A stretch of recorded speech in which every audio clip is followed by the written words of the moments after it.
America is for good reason the sickest country in the world. We get exposed to chemicals from birth till the very end, every single day, from multiple sources, from left and right. So let's go through it. Let's start with pollution. If you live in a big city, you can't really escape it.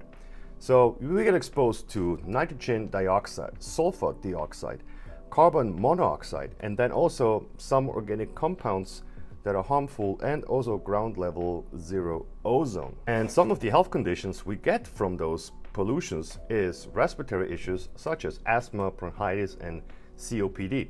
Then also cardiovascular diseases such as heart attack and stroke, lung cancer, decreased lung function, and then also neurological problems such as cognitive decline and even dementia.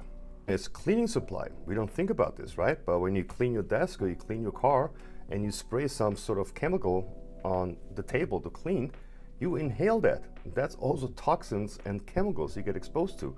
Some of the most common ones are ammonia, bleach, phthalates, formaldehyde, and different kinds of fragrances, just to name a few.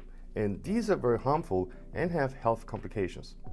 And some of the health complications we get from our cleaning supply are respiratory irritations such as asthma or any kind of allergies, skin irritation such as dermatitis, or endocrine disruptor, which in men we have a huge issue these days. We lose our testosterone, and also headaches, or in some severe cases even nose bleeding. Next one is food and drinks. We get exposed to chemicals through our food supply like no other country. In Europe we don't have all those chemicals in our food supply. That's why we are not that sick and we don't have cancer rate like Americans do. All right, let's go through it. So first we have pesticides and insecticides such as glyphosate, which is directly linked to cancer, but we're still spraying it.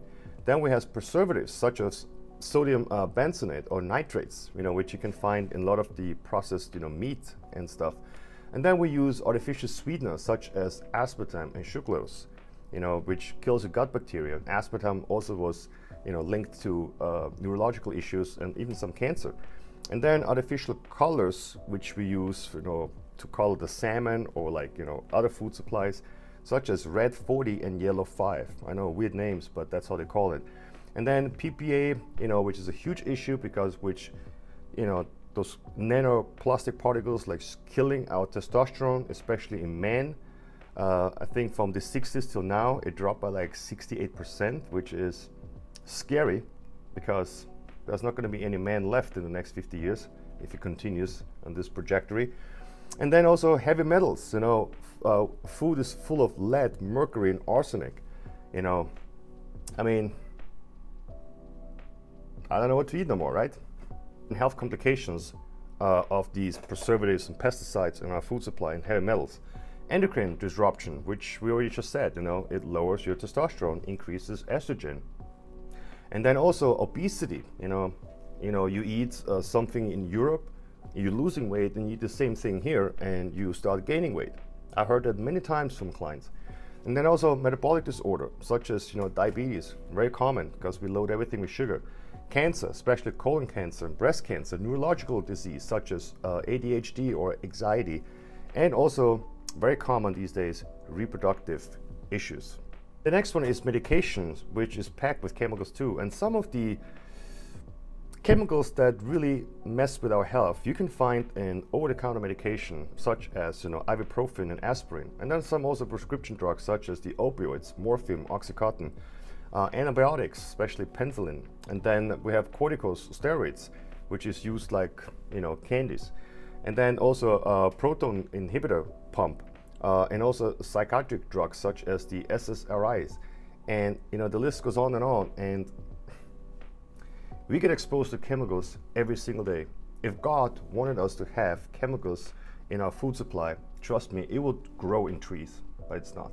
Some of the health complications you get by using these drugs are gastrointestinal issues such as ulcers and bleeding, also liver and kidney damage, antibiotic resistance, which happens a lot too, hormonal imbalances, dependency or even addiction, especially to the opioids, and then also neurological side effects such as anxiety and depression, and also the increased risk of infection.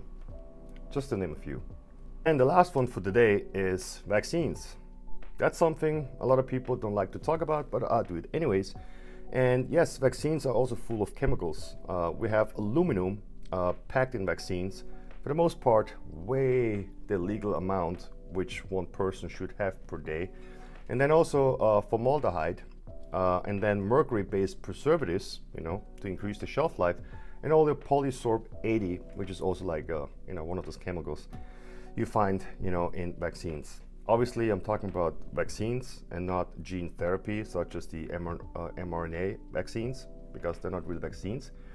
I'm talking about the real, vaccines, not the mRNA technology. These are just a few you can find, and they do have side effects. And some of the health conditions you can get from these vaccines are allergic reactions, potential neurological side effects such as autism. Oops, I did say it. And also some of the other, syndromes and autoimmune reactions or disease, such as lupus, rheumatoid arthritis, and some more. And that's all, there's data for that. You can look that up. So as you can see, we get bombarded, by chemicals like throughout the day, every day, from our food supply, from our medication, from pollution, from the water, or from food we eat, the medication we take. I mean, it's insane. And then we're surprised because we're the sickest country in the world. More of the story is that our bodies are not made for chemicals, right? If God wanted us to have these chemicals in our food supply to enhance our, health, trust me, they would grow in the tree. And it's not. So the more we mess around, with God-given nutrition and, medication instead of like using herbs, the sicker we get. And yeah, and that's all I can say. And if you have any questions, in the comment section, let me know. And if you need help, go to my website, arizonanutritionist.com, for more health information. And you can also set up a 30-minute free consultation with us. Till then, bye.